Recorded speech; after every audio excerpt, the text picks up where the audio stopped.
नौजवानों, जो आंदोलन ही आप लोगों का बुजुर्गों ने अपनी जिंदगी पास कर ली। दिल्ली की सरहदों से हरियाणा, पंजाब और उत्तर प्रदेश की सरहद पर किसानों का आंदोलन चरम पर है। लेकिन इस बीच दो सवाल उठते हैं कि आखिर किसान आंदोलन दिल्ली पहुंच सकेगा या नहीं। कब तक सड़कों पर कांटों के तार रहेंगे और कीलें रहेंगी? कब तक पुलिस आंसू गैस के गोले छोड़ेगी? आज सारा एक्शन पंजाब हरियाणा के बीच शंभू बॉर्डर पर नजर आया। किसानों को 13 फरवरी तक दिल्ली जाना था। दिल्ली की सीमाएं चारों तरफ से ऐसे बंद की जा रही हैं कि मानो किसानों का पहुंचना असंभव सा हो गया है। एक तरफ उनको रोकने के लिए सड़कों पर इस तरीके से कीलें लगा दी गई हैं। अगर कोई भी इसको पार कर जाता है तो थोड़ी दूर बाद फिर आपको और कीलें मिल जाएंगी। किसान लोग जंप तो कर लेंगे, लेकिन इन कीलों के ऊपर से उनके ट्रैक्टर नहीं जा सकेंगे। न्यूनतम समर्थन मूल्य को लेकर किसानों और सरकार की दूरी में लगता है कि बहुत सारी अब कीलें लग चुकी हैं। दोनों ही इन सारी कीलों के कारण दूर होते चले जा रहे हैं और कांटों और कीलों और आंसू गैस के गोलों से क्या एमएसपी के सवाल का हल निकल आएगा? जितनी ऊर्जा किसानों को रोकने में लगाई जा रही है, अगर उतनी ताकत से एमएसपी की गारंटी देने का फैसला हो जाए तो यह बात खत्म हो जाएगी। पूरे साल पहले आंदोलन चला, 2 साल नहीं चला। इस बीच साल में यह सवाल आने लगा कि सरकार इनकी बातों को कितना अहम देती है।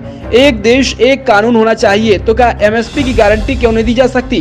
क्योंकि बीजेपी ने छत्तीसगढ़ के चुनाव वायदे में धान का न्यूनतम समर्थन मूल्य 3100 रुपए किया जाएगा। इसमें भी एक श्रेणी बनाई गई थी। हर एकड़ में 21 कुंटल धान 3100 रुपए में खरीदा जाएगा, जबकि पूरे देश में धान के लिए एमएसपी 2183 रुपए है। तो वहीं 3100 का रेट बीजेपी सारे देश में क्यों नहीं दे सकती और इसकी गारंटी क्यों नहीं कर सकती? आज हरियाणा शंभू बॉर्डर पर जिस तरीके से आंसू गैस के गोले दागे गए, उससे यही लग रहा है कि किसानों के लिए दिल्ली तक पहुंचना अब मुश्किल हो जाएगा। यह आंदोलन अगर लंबा खींचेगा तो पंजाब की जमीन पर ही रह जाएगा। शंभू बॉर्डर और आंसू गैस के गोले छोड़ने के बाद कुछ समय के लिए अफरा तफरी का माहौल बन गया और मौजूदगी रही।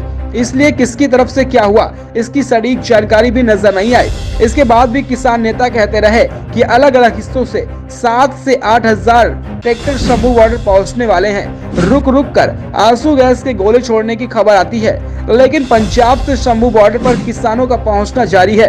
किसान इसी शंभू बॉर्डर को पार कर हरियाणा पहुंचने चाहते थे, लेकिन क्या वे जोखिम लेंगे? क्या प्रशासन एक सीमा के आगे जाकर टकराव मोड़ लेगा? बैरिकेड तोड़ने की कोशिश हिंसक रूप ले सकती है। किसानों को भी प्रशासन को संयम से काम लेना चाहिए। शंभू बॉर्डर पर आंसू गैस और लाठीचार्ज की घटना। एक न्यूज चैनल ने लिखा कि किसानों पर आंसू गैस के चले गोले, लाठी जबरदस्त चली, एक्शन में पुलिस ने धराई। ऐसा लग रहा कि मारे खुशी के झूम उठा हो। क्या इस पे पुलिस जबरदस्त एक्शन का आ जाएगा? आंसू गैस की घटना के बाद किसान नेता रणजीत सिंह राजू ने कहा कि हरियाणा के किसान भी दिल्ली कूच करेंगे। सरकार को लगता था कि इन सब तैयारी से किसान की ताकत कम हो जाएगी, लेकिन ये उसका मुकाबला नहीं कर पाएंगे। इस बार किसानों के साथ साथ मजदूर भी साथ आ गए हैं, जो पिछली बार नहीं थे। सरकार अपनी तैयारी कर रही है, हम अपनी तैयारी कर रहे हैं, यह किसान नेता के बयान है। आज पंजाब के फतेहगढ़ साइड से किसानों का काफिला निकला, शंभू बॉर्डर पर आकर रुक गया। यहाँ जिस तरह से मोर्चेबंदी है, उसके आगे जाना संभव नहीं लगता। यहाँ के हालात बता रहे हैं कि शंभू बॉर्डर पर समय से पहले कि एक तनाव की स्थिति बनी रहेगी। शंभू बॉर्डर के हालात ये कह रहे हैं कि सरकार की किसानों से उनके हाल पर छोड़ देने का मन बना लिया है। सारी ऊर्जा किसानों को रोकने में लगाई जा रही है, उनकी मांगों को पूरा करने में नहीं। अगर किसानों ने यही डेरा डाल दिया तो इसका असर दिल्ली पंजाब की आवाजाही पर पड़ जाएगा। किसानों का दिल्ली की सीमा से दूर रोककर कुछ खास हासिल होता नहीं नजर आ रहा। किसान मजदूर मोर्चा के संयोजक ने सुबह की कॉन्फ्रेंस में कहा कि मैं सरकार से कोई टकराव मोड़ नहीं लेना चाहता। सरकार को जो करना है करे, मगर पुलिस हो या फौजी हो, सभी में किसान ही हैं। हम शांति से आंदोलन करेंगे। शंभू बॉर्डर पर बड़ी संख्या में किसान हैं। यहाँ पर नौजवानों से अपील की जा रही है कि एक वीडियो में इस आंदोलन को मजबूर करने का जिम्मा अब उनके कंधों पर है। मजबूत कर देंगे तो बुजुर्गों का टाइम तो कट जाएगा। अब आर्थिक लड़ाई नौजवानों को ही लड़नी है।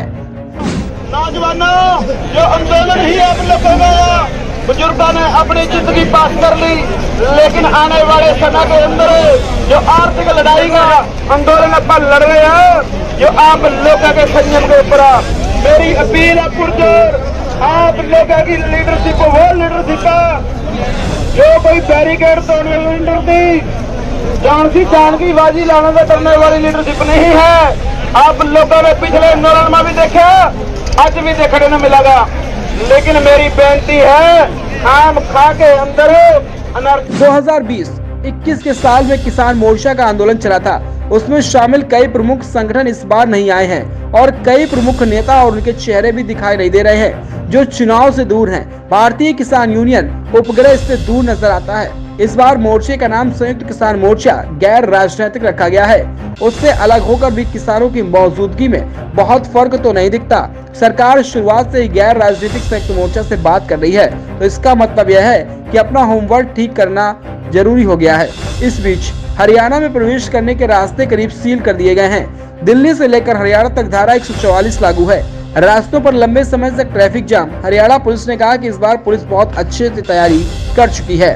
किसान संगठनों द्वारा दिल्ली कूच के आह्वान के चलते हरियाणा पुलिस द्वारा प्रदेश में कानून व्यवस्था बनाए रखने के लिए तथा आम जन की सुरक्षा के लिए व्यापक स्तर पर प्रबंध किए गए हैं। इसके चलते 114 कंपनियां दंगा प्रतिरोधी उपकरणों के साथ सीमावर्ती तथा अन्य संवेदनशील जिलों में तैनात की गई हैं। इसमें से 64 कंपनियां अर्धसैनिक पुलिस बलों की हैं तथा 50 कंपनियां हरियाणा पुलिस की भी शामिल हैं। इसके अतिरिक्त शरारती तत्वों तथा उपद्रवियों पर नजर रखने के लिए सीसीटीवी, ड्रोन इत्यादि की भी मदद ली जा रही है। हरियाणा पुलिस आम जन की सुरक्षा के लिए प्रतिबद्ध है और प्रदेश में होने वाले किसी भी अप्रिय परिस्थिति से निपटने में पूर्ण रूप से सक्षम है। किसान नेताओं का कहना है कि वह नहीं चाहते कि आंदोलन लंबा चले। उन्होंने 40-45 दिन में ऐलान कर दिया था। सरकार के पास काफी वक्त था इसका हल निकालने के लिए, लेकिन मांगों पर विचार करने के बजाय आंदोलन में शामिल होने जा रहे किसानों को रोका जा रहा। मध्य प्रदेश, महाराष्ट्र, ओडिशा में किसानों को रोका गया। इसके बाद भी हम चाहते हैं कि सरकार के साथ बातचीत हो, इसका हल निकाला जाए। हम इसी इरादे से बातचीत में शामिल हुए हैं। असफल रहिए। तो किसान नेताओं ने कहा कि यह आरोप गलत है कि सड़कों को जाम किया है हमने। सड़कों को जाम करने का कोई ऐलान आज तक न किया गया। पंजाब, हरियाणा किसी भारत के दो राज्य नहीं, ऐसे लगता है ये इंटरनेशनल बॉर्डर बन गए हैं जो हमें जो नजर आ रहा है। अब हमें मीडिया बोलता था आप रोड रोकते हैं, इससे लोगों को तकलीफ होती है। हम तो आज भी नहीं कह रहे रोड ब्लॉक करेंगे, आज भी नहीं कह रहे हैं कि हम कहा रोड रोकेंगे। अब तो सरकार ने स्वयं रोड रोक रखी है पिछले 2-3 दिन से, और जो वो दिखा रहे हैं कंक्रीट की 10-10 फुट ऊंची लंबी जो दीवार बनाई गई है रोड्स में, मुझे बता, हम तो इसको देश के लिए अन्न उगाते हैं, उसको देश का पेट भरते हैं, और इन्होंने हमारे लिए जो है किलो की जो फसल है वो हमारे लिए उगा रखी है हमारे सामने। हमने तो मंत्री महोदय से कहा आपने महाराष्ट्र में जुल्म किया, आप मध्य प्रदेश में 300 लोगों को डिटेन कर लिए, आप ये बेंगलोर से आ रहे थे ये हमारे लोग, उनकी एक औरत थी आगू, उसको बालों से जैसे खींचा गया, उसके सर पर चोट लगी, हम फिर आपसे वार्ता करने गए। आपने उड़ीसा में 100 किसान आ रहे थे, टिकटें ली हुई थी, उनको अरेस्ट कर लिया। आप इतना कुछ कर रहे हैं फिर भी हम आपसे वार्ता करने पहुंचे। क्यों पहुंचे? कि हम चाहते से मिल बैठ के इस मसले का कोई ना कोई हल हो जाए। पर हमें ना तो ये लगा, हम मंत्री महोदय पीयूष गोयल जी ऊपर कहे मैं बात करूंगा, पर कुछ लगा नहीं। उसके बाद कुछ हुआ, देखिए वहां मीटिंग में बैठे बैठे हमारे ट्विटर हैंडल बंद हो गए। हम वार्ता कर रहे हैं फिर भी हमारे ट्विटर हैंडल, फिर भी हमने कहा हम दरवाजा बातचीत का खुला रखेंगे। हम आज भी कहते हैं सरकार कोई भी अनाउंसमेंट कर सकती है, और जो लगता है उन्हें भी हम कुछ देना चाहते हैं तो वो दे दें, लेकिन सरकार जो कुछ कह रही है वो सिर्फ हमारे आंदोलन का टाइम पास करना चाहती है, जो हमने देखा। इस बार किसानों के जरिए दिल्ली बहुत दूर नजर आ रही है। पुलिस की तैयारी कहीं ज्यादा मजबूत और व्यापक नजर आ रही है। पिछली बार नवंबर 2020 में किसान भरी सर्दी में पुलिस के नाकों का सामना करते हुए, पानी की बौछार का सामना करते हुए आगे बढ़े थे और दिल्ली के पास सिंगू बॉर्डर तक आ गए थे, लेकिन इस बार मुमकिन नहीं लगता। हरियाणा में आज कई स्थायी जगह बनाई गई हैं, लेकिन उन्हें गिरफ्तार करके वहां रखा जाएगा।